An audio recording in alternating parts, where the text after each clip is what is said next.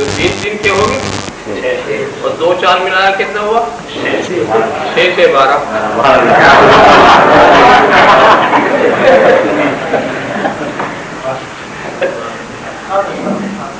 یعنی یہ تاریخ کہتے کہ آپ بھولیں گے نہیں. اچھا 12 کی ترکیب بھی آپ دیکھیں, دیکھنے میں 12 میں 2 ہی عدد نظر آ رہے ہیں نا, 1 اور 2. اب اس 1 یا 2 میں بڑا کون؟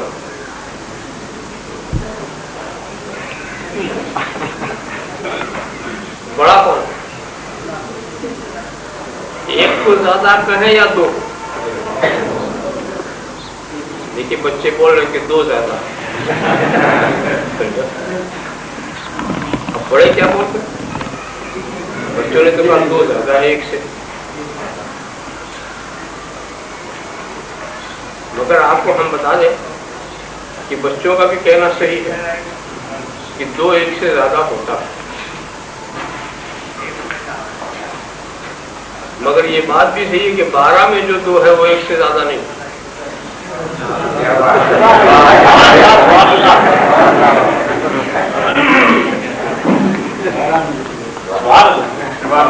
اس لیے کہ 12 میں جو 1 ہے وہ 12 کے 2 کا 55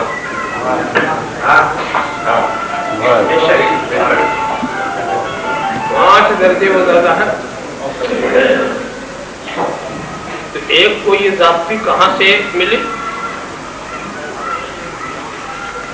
اس کو یہ ذاتی اپنی شکل و صورت سے نہیں ملی, اپنے مقام سے ملی.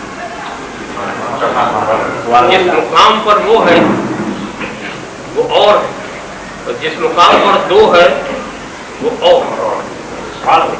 مقام نے بتایا ہے کہ یہ مقام کی مت دیکھو کہ یہ دیکھو ہے کس مقام. تو مقام, مگر مشکل یہ ہے کہ خود 1 نہیں بتاتا کہ میں کس مقام پر ہوں, یہ تو 2 نے بتایا ہے کہ کس مقام پر. اگر صرف 1 لکھ دو تو اس کے مقام کا پتہ نہیں چلے گا. اس کے مقام کو بتانے کے لیے 2 کی ضرورت ہے. وہ آپ یہ بتائے گا کہ یہ 1 کون ہے, وہی معرفت کرائے گا. 2 کا کام ہے پہچان کرانا 1 کی, دوسرے کا کام ہے کہ پہلے والے کی پہچان کرائے. اگر پہلے والے کی پہچان کے لیے دوسرے کی ضرورت نہ ہوتی تو یہ ارشاد نہ ہوتا کن تو کنزل مخفیت محمد, میں خزانے مخفی تھا تو میں نے چاہا کہ میں پہچانا جاؤں تو میں نے نور محمد کو پیدا کر دیا. عجیب چیز ہے, یہی فلسفہ لوگ سمجھ نہیں پا رہے اور شکل و صورت کو دیکھ کر الجھ گئے ہیں. یہ نہیں دیکھتے کہ یہ شکل و صورت والا کس مقام پر.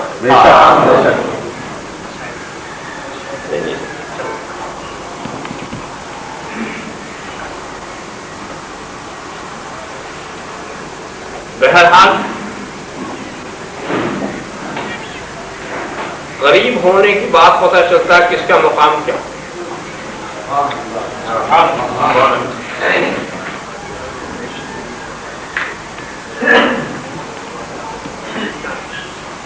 پورے معاشرے کو اگر آپ سدھارنا چاہیں کیسے سدھاریں گے؟ پورے معاشرے کو ساری دنیا سدھارنا چاہتی, ساری دنیا چاہتی سب سدھر جائے. دنیا سدھر کیوں نہیں رہی؟ دنیا کو سدھارنے کے لیے کتنے پروگرام, کتنی اسکیمیں بنتی, کتنی کانفرنسیں کی جاتی, مگر دنیا سدھر کیوں نہیں رہی؟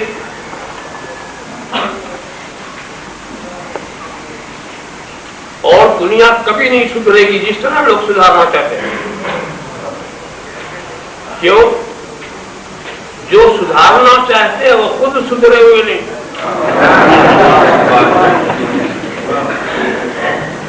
جب آپ ہی کے اندر سدھار نہیں ہے, آپ اگر غلط روی کا شکار ہے اپنے گھر کو سدھار نہیں سکتے. پہلے اپنے کو سدھارو, پھر اپنے بچوں کو سدھارو. اگر آپ غلط چل رہے, آپ خود نماز نہیں پڑھتے, بچے کو نمازی نہیں بنا سکتے. آپ خود روزہ نہیں رکھتے, بچے کو روزے دار نہیں بنا سکتے. اسی لیے کہا جاتا ہے کہ بچوں کو اگر کسی چیز سے پرہیز کرانا ہے تو خود بھی پرہیز کرو. تو انسان پہلے اپنے کو سدھارتا, پھر اپنے گھر کو سدھارتا, ایک ایک فرد کو, پھر اپنے محلے کو سدھارتا. اس طرح سے اگر سدھارنے کا حساب نکلتا جائے نیچے سے اوپر, ساری دنیا سدھر جائے گی.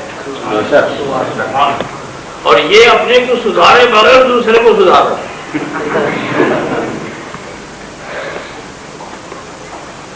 خود بے پناہ جھوٹ بولتے اور جھوٹ کی برائی کرتے,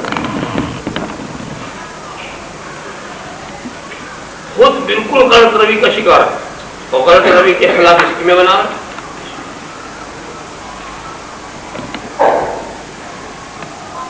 تو اصل چیز یہ ہے, محدث اعظم مشن کی جو تنظیم ہے اس میں سب سے بنیادی چیز اپنی اصلاح آپ کرو. پہلے اپنی اصلاح کرو, اپنے گھر کی اصلاح کرو, محلے کی اصلاح کرو. ویسے یہ ضرور ہے کہ جو ایک سلسلے سے وابستہ ہوتے ہیں وہ ہم خیال ہو جاتے ہیں. اپنے گھر والے ہم خیال ہوتے ہیں. اپنے گھر والوں سے میں کوئی بات منواؤں آسانی سے منوا لوں. دوسرے کے گھر والوں کو اگر کتنی اچھی بات ہو اس کو منوانے کے لیے تکلیف اٹھانی پڑے گی, بہت زیادہ کنوینس کرنا پڑے گا. اور بھی پتا نہیں وہ کیا سوچے, دوسرے گھر والا تو پتا نہیں کیا نیت ہے جو ہم کو یہ سمجھا رہے ہیں. تو کوئی نیت کو شبہ کر رہا ہے, کوئی کسی اور پر شک کر رہا ہے. کیوں؟ تو دوسرے گھر کا, ہمارے گھر کا. ہمارے گھر والے جو ہمارے بچپنے کو دیکھتے ہیں, ہماری جوانی دیکھی, وہ سمجھتے ہیں کہ یہ جو کہہ رہے ہیں اس میں کیا اچھائی ہے. وہ مانے ہوئے, انہوں نے ہم کو اپنا سربراہ مان لیا. اب ہماری بات ان کی سمجھ میں آئے گی. دوسرا تو کیوں اور کیا کرے گا,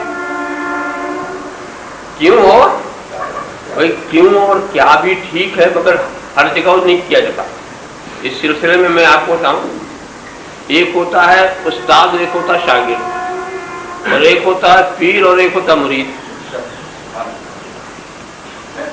استاد شاگرد کے تعلق یہ ہے کہ وہ شاگرد نہایت نالائق ہے جو اپنے استاد سے کیوں نہ کرے.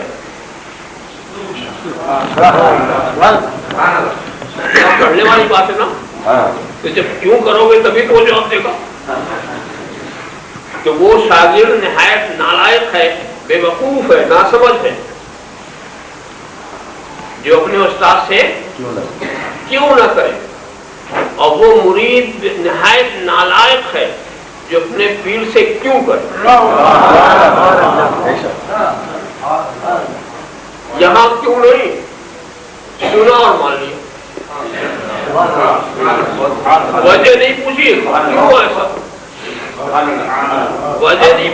جب آپ معلم کو نام یہ تھے مدرس, تب تو آپ کو وجہ پوچھنا ہی ایسا کیوں. علم ایسے ہی پڑھتا, سوال مفتاح العلم, پوچھنا یہ علم کی کنجی, مگر پیر سے نہیں پوچھنا. سمجھا؟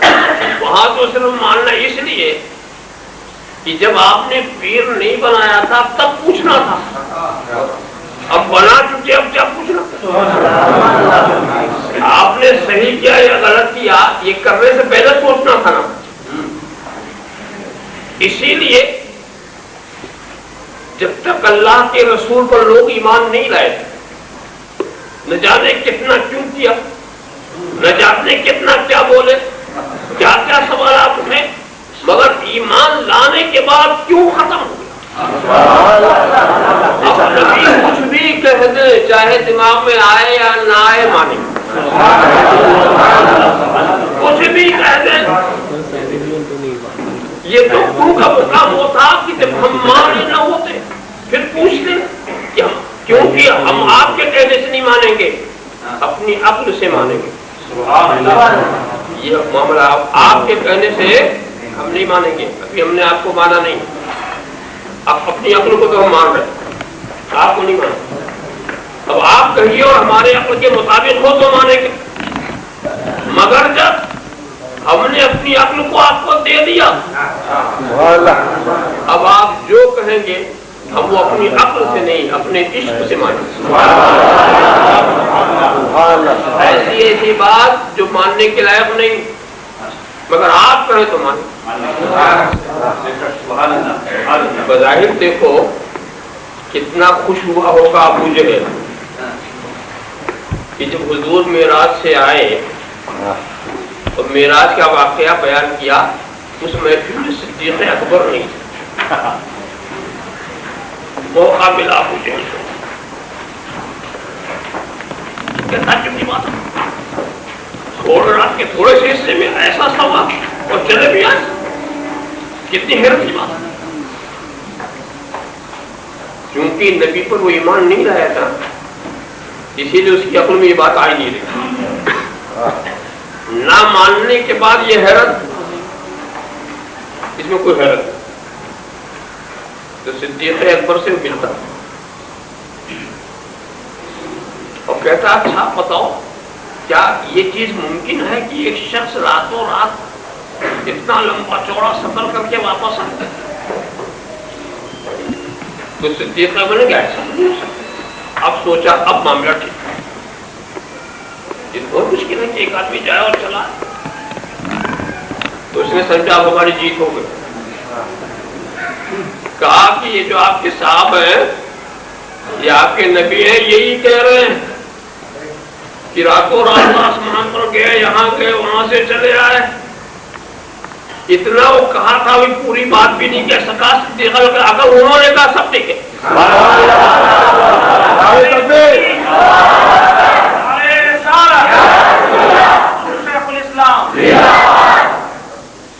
سب ٹھیک. اب اس کے بعد دیکھیے, اسی لیے ان کا نام صدیق ہو گیا. تصدیق کرنے میں سوچتے ہی نہیں. جو سوچ کے اگر خاموش رہے اور تصدیق کریں تو سوچا جا سکتا سوچ رہے تھے کہ ہو سکتا ہے کہ نہیں ہو سکتا, ہو سکتا ہے کہ نہیں ہو سکتا. بغیر سوچے تصدیق. اسی لیے صدیق, اب جب صدیق اکبر محفل میں آئے تو نبی نے پھر اس واقعے کو شروع کیا.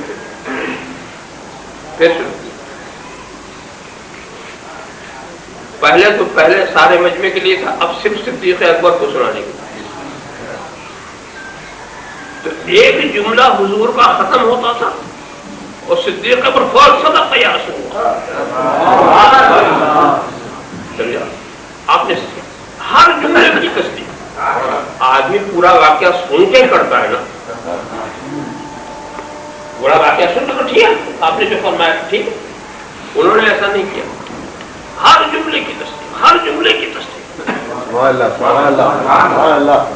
اور اس کے بعد جب پورے بیان ختم ہوا تو کیا کہا, اے اللہ کے رسول, یہ سب باتیں جو ہوتا ہے اس میں کیا تعجب کی بات. ہم نے تو آپ کو اللہ کا رسول مان لیا. سب سے زیادہ تعجب کی بات تو یہ ہے. اب اس میں کیا رہ گیا, جب ہم نے رسول مان لیا, جب ہم نے نبی مان لیا,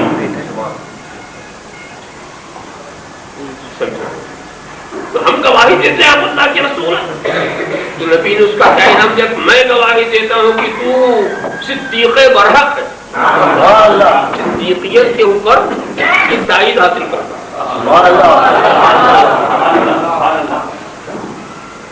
یہ صدیق اکبر کا اس کو دیکھو, مانا تھا سبوں نے, پورا بیان سن کے مانا تھا. تو ابو جہل نے نہیں مانا تھا نا, صحابہ کو تھوڑی کوئی شک. اور مانا صدیق اکبر نے, فرق یہ تھا انہوں نے سب کچھ سن کے مانا اور یہ ہر جملے پر تصدیق کرتے رہے. ہر جملے پر تصدیق کرتے رہے. ارے حضرات اس کی کیا ضرورت تھی, آخر میں تصدیق کر دیتے. مگر میرا دماغ کہہ رہا میں سوچ رہا ہوں کہ صدیق اکبر گویا یہ ہم کو سمجھانا چاہتے ہیں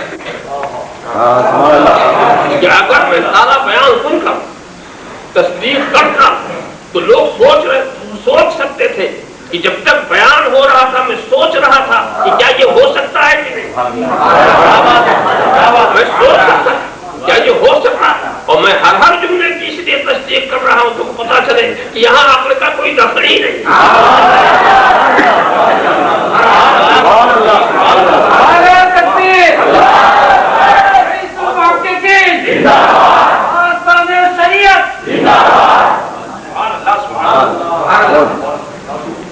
تو میں یہی کہہ رہا ہوں، اب نبی اگر کوئی بات کہیں گے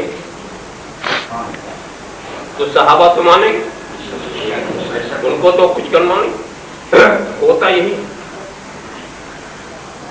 کہ جو اپنے کو کسی کے ہاتھ پر بیچ دیتا پھر وہ کیوں نہیں کرتا؟ کیوں کون کرتے ہیں؟ جنہوں ابھی بیچا نہیں، اور جو پیر کی بات کا کیوں کرے وہ نالائق۔ یاد رکھو، ایک ہوتا ہے شریعت کا مرتد اور ایک ہوتا ہے طریقت کا مرتد۔ دین اسلام جو چھوڑ دے وہ شریعت کا مرتد، اور پیر سے جو بغاوت کرے وہ طریقت کا مرتد۔ دین چھوڑ دیا اگر تو ایمان سے محروم، شریعت کا مرتد ایمان سے محروم، اور طریقت کا مرتد فیضان سے محروم۔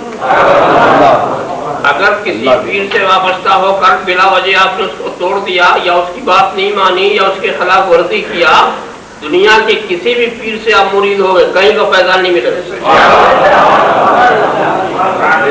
اس لیے کہ تم لڑ رہے ہو، اوپر کے مشائخ نہیں لڑ رہے، وہ دیکھ رہے ہیں کہ ہمارے ایک دوست کو چھوڑ کے یہاں آیا، جب ان کا نہیں تو ہمارا کہاں ہو جائے۔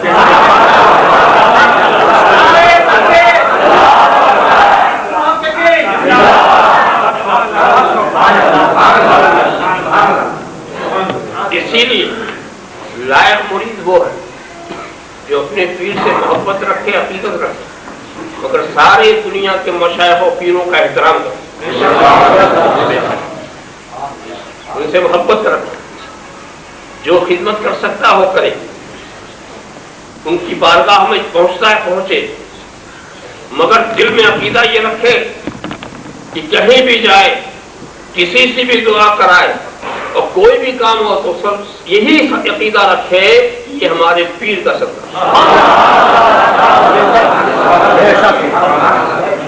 ذریعہ کوئی بھی ہو، اس لیے کہ اگر پیر کی نظر نہ ہوتی تو یہاں تک نہ پہنچے۔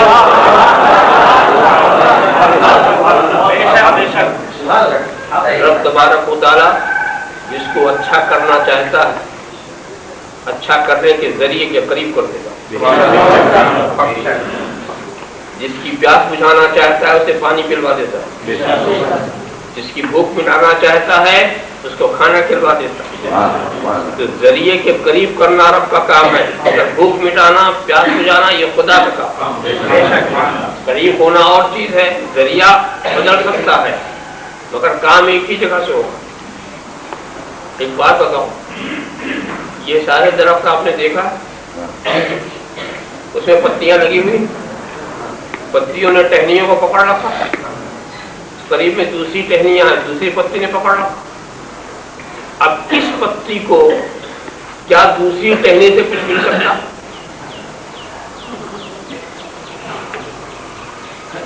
جو کچھ ملے گا اسی ٹہنی سے جس کو پکڑا، حالانکہ دوسری ٹہنیاں ملی ہوئی ہیں، گلے سے گلے ملی ہوئی ہیں، سارا درخت اسی طرح بنتا، ساری پتیاں ملی ہوئی نہ ہو تو سایہ ہی نہ ہو، مگر ملے گا آپ کو اسی سے جس کو آپ نے تھام رکھا، جس سے، اور اگر کہیں آپ نے اس کو چھوڑ دیا اب کسی سے نہیں ملے گا۔ ایک ہی تو ٹہنی تھی، اب ٹوٹے تو نیچے آئے، اب دوسری ٹہنی لگو کیا کو پکڑے گی نہیں؟ کیا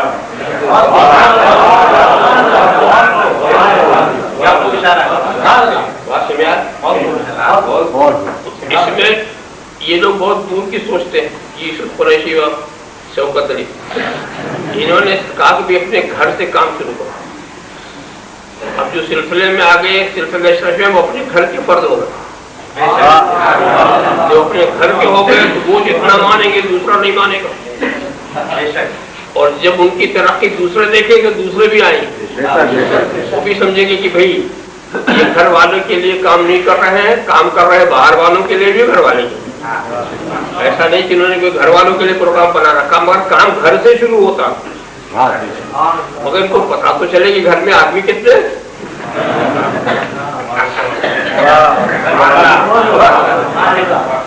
اس کے لیے وہ آپ لوگوں کی مدد چاہتے ہیں کہ آپ بتا دیجیے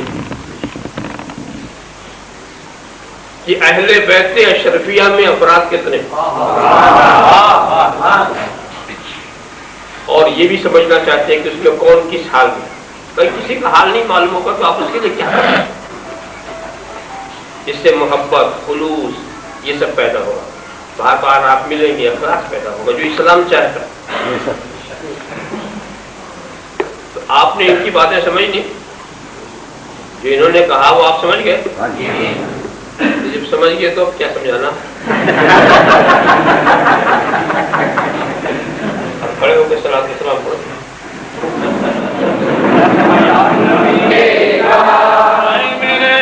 میرے مولا کے پیارے نور کی آنکھوں کے تارے، اب کسے سید پکارے، تم ہمارے ہم تمہارے، یا نبی سلام علیکہ، یا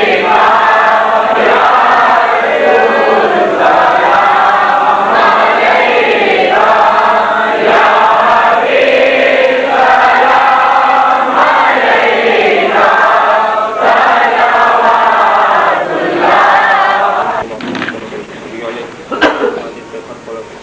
صلوات اللہ۔ آمین آمین۔ ان اللہ وملائکته یصلون علی النبی، یا ایھا الذین آمنوا صلوا علیہ وسلموا تسلیما۔